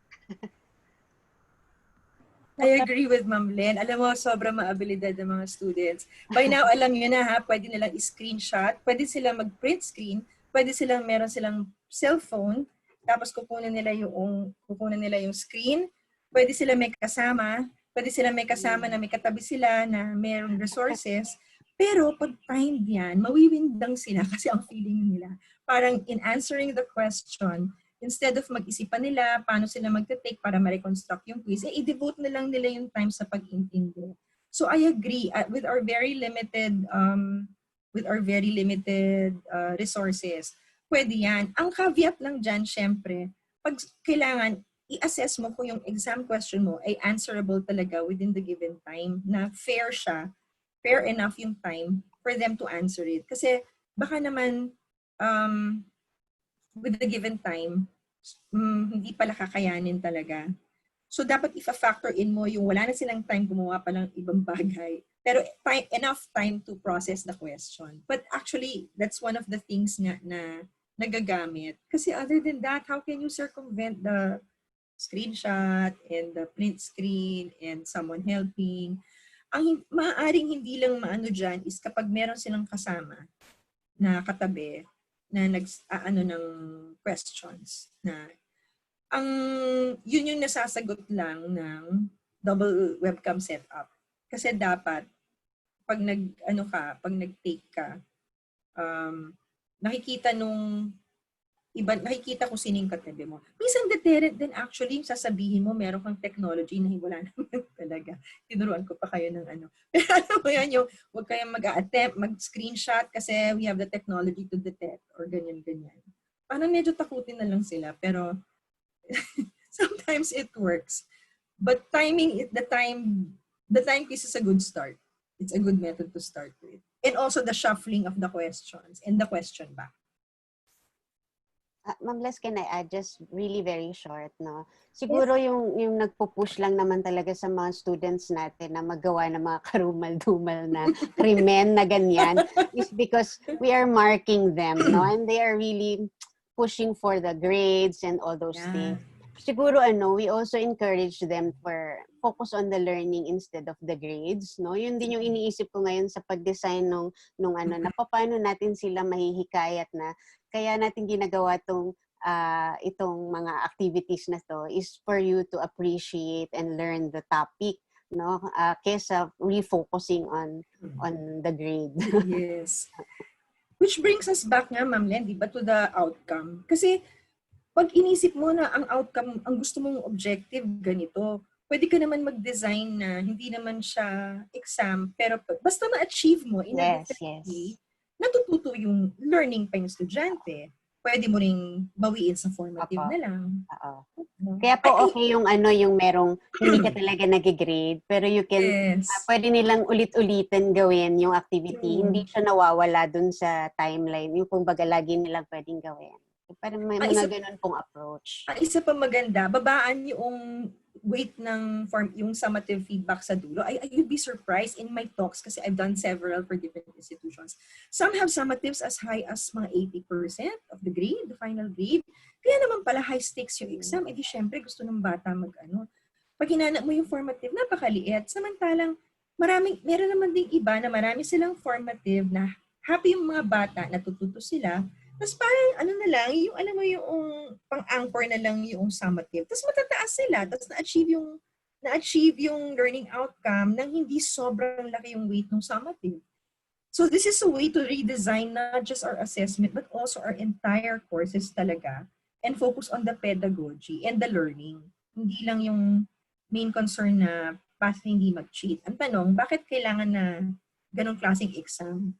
Baka mamaya may iba pang paraan. Kung ngayon, kung talagang kailangan, like in your discipline, syempre may mga kailangan talaga ganong klaseng exam. Eh siguro, yun nga, tulad ng sabi ni Ma'am Len, i-craft mo in a way na alam mas ma-appreciate ng bata yung learning. Ganon. Hindi sila take their focus away from the dapat mataas ang grade ko. Parang ganon. Okay, thank you for the suggestions. Napakaganda of the real life experiences shared by Dr. Raimundo and Dr. Balolong. Another question is from Dr. Ronilo Flores from UPLB. It's about how large or small should the class size be for remote or online learning. Of course, this also goes to assessment, course assessment. So Dr. Wen or Dr. Len? For microbio, I don't know what an ideal class size for you. Pero in online learning kasi, you're asking what is an ideal class size. There's no ideal class. You cannot generalize that kasi it all depends on the discipline, the objectives. In fact, di ba meron nga dyan yung mga massive online courses, massive open online courses, which are thousands of students na, so hindi ko masagot in a general way. Maybe si Ma'am Len, for microbio, meron bang specific ideal class size for teaching? Siguro po sa Online. experience ko nung last semester, parang manageable. I mean, challenging lang naman siguro yung mga remote classes kapag synchronous mo gagawin, no? So kung synchronous yung halimbawa lectures mo or assessments, maganda kung meron ka talagang maliit na class size lang. Last semester, I had only 24 students na merong 4 na nawawalang mga souls, no? Manageable yon kung synchronous. So, pero pag yung halimbawa, magbibigay ka naman ng mga activities, etc., I think okay lang naman ang malaki. Parang gano'n. Challenge lang sa synchronous. Pero asynchronous, I think you'd have as many students as you can, as long as you would plan effectively kung ano yung mga activities na suited doon sa size ng iyong pertaining of course always to the learning outcome. Ganun naman, di ba? Ito yung learning outcome ko. Ganito yung kaunti yung students ko. Ito yung papagawa ko. Kasi mas madali din sa akin mag-mark or mag-feedback. Pero kung malakihan, teka muna, isipin ko rin ano bang gagawin ko. So ito yung assessment nila, pero natumbok ko pa rin yung learning outcome. So it's really on planning and designing your alignment, ano tawag doon? Yung iyong syllabus. I have an answer to that also in the context naman of, kunyari sa OpenU. Siguro, kasi when it hits 30 students, pwede ka na mag-separate section eh. Even, I think even sa load eh. Usually 30 is a round figure that I don't know if it's arbitrary or if there's a basis for that. Pero usually a class of 30, kunyari meron kang, kasi we handle 2 undergraduate programs, na minsan class enrollments can go up to as much as 200 per course, no? Yung ibang ginagawa nila, the faculties in charge, na-divide nila into sections na mga tig 30, tapos nagkukuha sila ng mga tutors, na mga nagmamark, nagtutulong mag-moderate. So, if in terms of manageability, siguro naglalaro yung nga yan sa 30, no? Parang, I think 30 is a manageable number for a section. However, overseeing pa rin yung faculty in charge. So, kung meron iba mang mag-moderate or mag-tutor na magtutulong sa'yo or teaching assistant ang tawag nila sa ibang bansa, dapat may oversight ka pa rin. Tapos, pwede ka naman mag-design ng course mo na siguro you will need help with marking the exams or marking the assignments. Pero generally, sa teaching, sabi nga ni Ma'am Lynn, kung pag-deploy mo ng mga modules mo, hindi ganun ka-problema kung marami. Maybe the marking. Sa marking, nagkakatalo yun. Marking siguro, you need help. Deployment, hindi masyado. Okay. Let's go to another question. And this will be the last question for today from Dr. Hill Penulyar of UP Diliman. Dr. Wen Raimundo lectured about formative and summative assessment. So the question of Dr. Penuriar is, since the overall learning um, is different between face-to-face and remote learning, which type of assessment should have more weight when we structure our online assessment for undergraduate versus graduate courses and lecture versus lab courses? I'm sorry, ma'am. The question is, Which type of assessment should have more weight, summative or formative, when we structure our online assessment for undergraduate versus graduate courses and lecture versus lab classes? you know, overall, they we are leaning as teachers to put more weight on formative. For parang in the past, we are leaning towards the principle that for assessment for learning and assessment as learning should be given more weight than assessment of learning. So if you can design it doesn't necessarily mean, Hannah, you will just focus on that. Pero what I want to say lang is that it is more crucial that you have a good and solid, rational, and purposeful plans for your formative assessment. Because if you have that, the summative will parang just be icing on the cake, because what you are after is trying to help your learners learn. And formative is how they constantly get feedback on what they know and where they are in the learning process and what you have to do to change the way or tweak the way you teach and them to tweak the way they learn to achieve the outcomes. Yung summative is just the icing on the cake. So if you were to make me to commit, I would say formative, assessment for and assessment as learning over assessment of learning.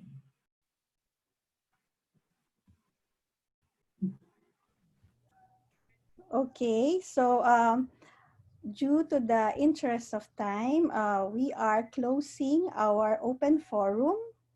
I would like to thank again our two very good speakers this morning, Dr. Balolong and Dr. Raimundo, for giving us confidence on making course assessments in remote instruction.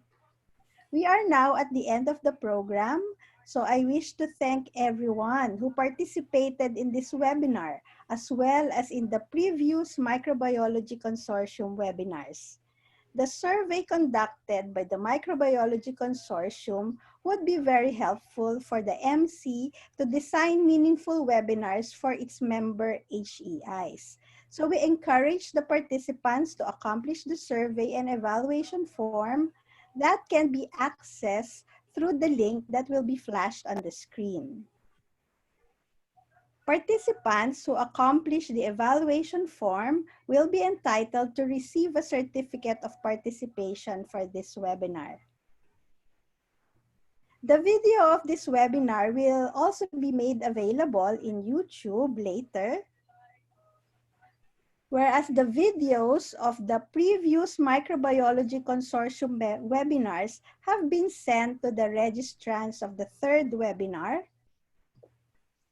but you may also access them through the link that will be shown on the screen.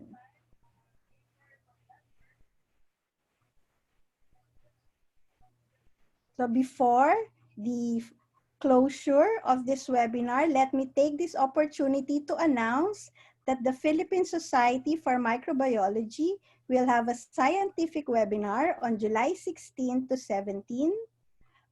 Please also check the PSM Facebook account for future activities of the Society.